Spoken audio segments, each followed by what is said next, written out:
জীবনে এমন কি আছে যা আপনাকে অজান্তে শিখরে পৌঁছে দিতে পারে বা আপনার পতন ঘটাতে পারে? সঙ্গতি। যদি আপনার কোনো শ্রেষ্ঠ ব্যক্তির সঙ্গ লাভ করেন, তাহলে তার শুভ চিন্তা আর শুভ গুণ আপনার মধ্যে চলে আসবে। আপনি আরও শ্রেষ্ঠ হয়ে উঠবেন। যদি আপনি কোনো দুষ্ট ব্যক্তির সঙ্গ লাভ করেন, কোনো খারাপ মানুষের সঙ্গতি লাভ করেন, তাহলে আপনার শুভ চিন্তা, আপনার গুণ কখনোই আপনার থেকে কেড়ে নেওয়া হবে, সেটা আপনি জানতেও পারবেন না। সঙ্গতি আপনার নিয়তি নির্ধারণ করে। তো হ্যালো ফ্রেন্ড, গুড মর্নিং। কেমন আছো সবাই? আশা করছি সবাই খুব ভালো আছো এবং সুস্থ আছো। তোমাদের আশীর্বাদে, ঈশ্বরের আশীর্বাদে আমি কিন্তু ভালো আছি। তো এদিকে কিন্তু আমি সকালে কাজ বাজ সেরে স্নান ধান করে রান্নাঘরে চলে আসলাম। এসে কিন্তু আমি চাটা বসিয়ে দিয়েছি। এখন হচ্ছে চাটা খেয়ে নেব। আমি কিন্তু চাটা খেয়ে এখন কিন্তু ভাতটাও বসিয়ে দিয়েছি। তো আজকে ভাবছিলাম একটু ডালের বড়া করব, তার জন্য কিন্তু ডালটা আমি ভিজিয়ে দিয়েছি। অনেক দিন হয়েছে খাইনি, তার জন্য। তো এদিকে দেখতে পাচ্ছ আমি কিন্তু নিরামিষ সবজির জন্য সবজিগুলো কেটে রেখেছি। এগুলো কিন্তু হাজব্যান্ড এখন বসিয়ে দিয়েছে। তো আর হচ্ছে শেষের দিকটা আমি দেখে নিচ্ছি।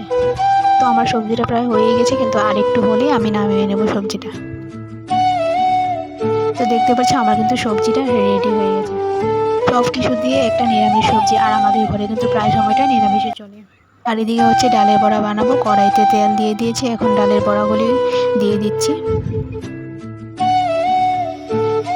এগুলি কিন্তু এখন আমি উল্টে পাল্টে দেবো, না হলে কিন্তু বড়াগুলি পুড়ে যাবে। আর ভালো করে লাল লাল করে মুচমুচে করে ভেজে নেবো, তাহলে কিন্তু খেতে বেশ দারুণ লাগবে। আর এদিকে কেটেছিলাম হচ্ছে ঢেঁড়স আর হচ্ছে আলু, আর দুটো কাঁচা লঙ্কা দিয়েছি, একটা পেঁয়াজ দিয়েছি। তো এগুলি এখন ভেজে নিচ্ছি। কালকে কিন্তু ভাতটা অল্প বেশি বানিয়েছিলাম, যার জন্য রয়ে গেছে। তারপর হাজব্যান্ড বললো যে পান্তা ভাত খাবে, তার জন্য কিন্তু রেখে দিয়েছি। একদিকে দেখতে পাচ্ছ আমার কিন্তু রান্নাবান্না কমপ্লিট করে মাম্মামের খানাটাও বানিয়ে নিয়েছি। মাম্মা ঘুম থেকে উঠেছে, এখন কিন্তু তাকে খাইয়ে দিচ্ছি। তো এদিকে দেখতে পাচ্ছ বিছানাটা একটু নোংরা হয়েছিল, তার জন্য কিন্তু বিছানাটা এখন উঠিয়ে নিচ্ছি। আর হচ্ছে কাপড় কেটেছিলাম, মাম্মামের কাপড়গুলি রৌদ্র দিয়েছিলাম, তার জন্য এখন কিন্তু এনেছি, শুকিয়ে গেছে যেহেতু। তো ভাঁজ করে আমি রেখে দিচ্ছি। আমি মাম্মামের কাপড়গুলি কিন্তু সামনেই রাখি, যখন প্রয়োজন পড়বে তখনই মাম্মামকে পরাতে পারবো। তো বন্ধুরা, তোমরা যারা আমার চ্যানেলে নতুন, চ্যানেলটিকে প্লিজ সাবস্ক্রাইব করে দিও। এখানে আমি ভিডিও আপলোড দেওয়ার সঙ্গে সঙ্গে নোটিফিকেশন তোমাদের কাছে পৌঁছে যায়। মাম্মামকে কিন্তু স্নান ধান করিয়ে খাইয়ে দাইয়ে এখন কিন্তু ঝোলনাতে আমি ঘুম নেওয়াচ্ছি। মাম্মাম কিন্তু না হলে আমাকে একদম কাজ করতে দেয় না, খালি কান্নাকাটি করে। তো বন্ধুরা, আমার কথাগুলি কিন্তু মাঝে মধ্যে ভুল হয়ে যায়, কি বলতে চাই আর কি বলে ফেলি, তোমরা কিন্তু কিছু মনে করো না, মানিয়ে নিও। আমার মাম্মাম কিন্তু ঘুমিয়ে গেছে এখন। তো মাম্মাম তো ঘুমিয়ে গেছে, এখন আমি কিন্তু খাওয়া দাওয়াটা করে নেব। আজকে হচ্ছে নিরামিষ সবজি, ঢেঁড়স ভাজি আর হচ্ছে ডালের বড়া।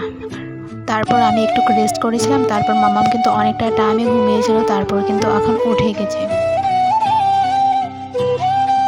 মাম্মাম কিন্তু এখন বিছানাতে বসে আছে, কিন্তু খেলা করছে।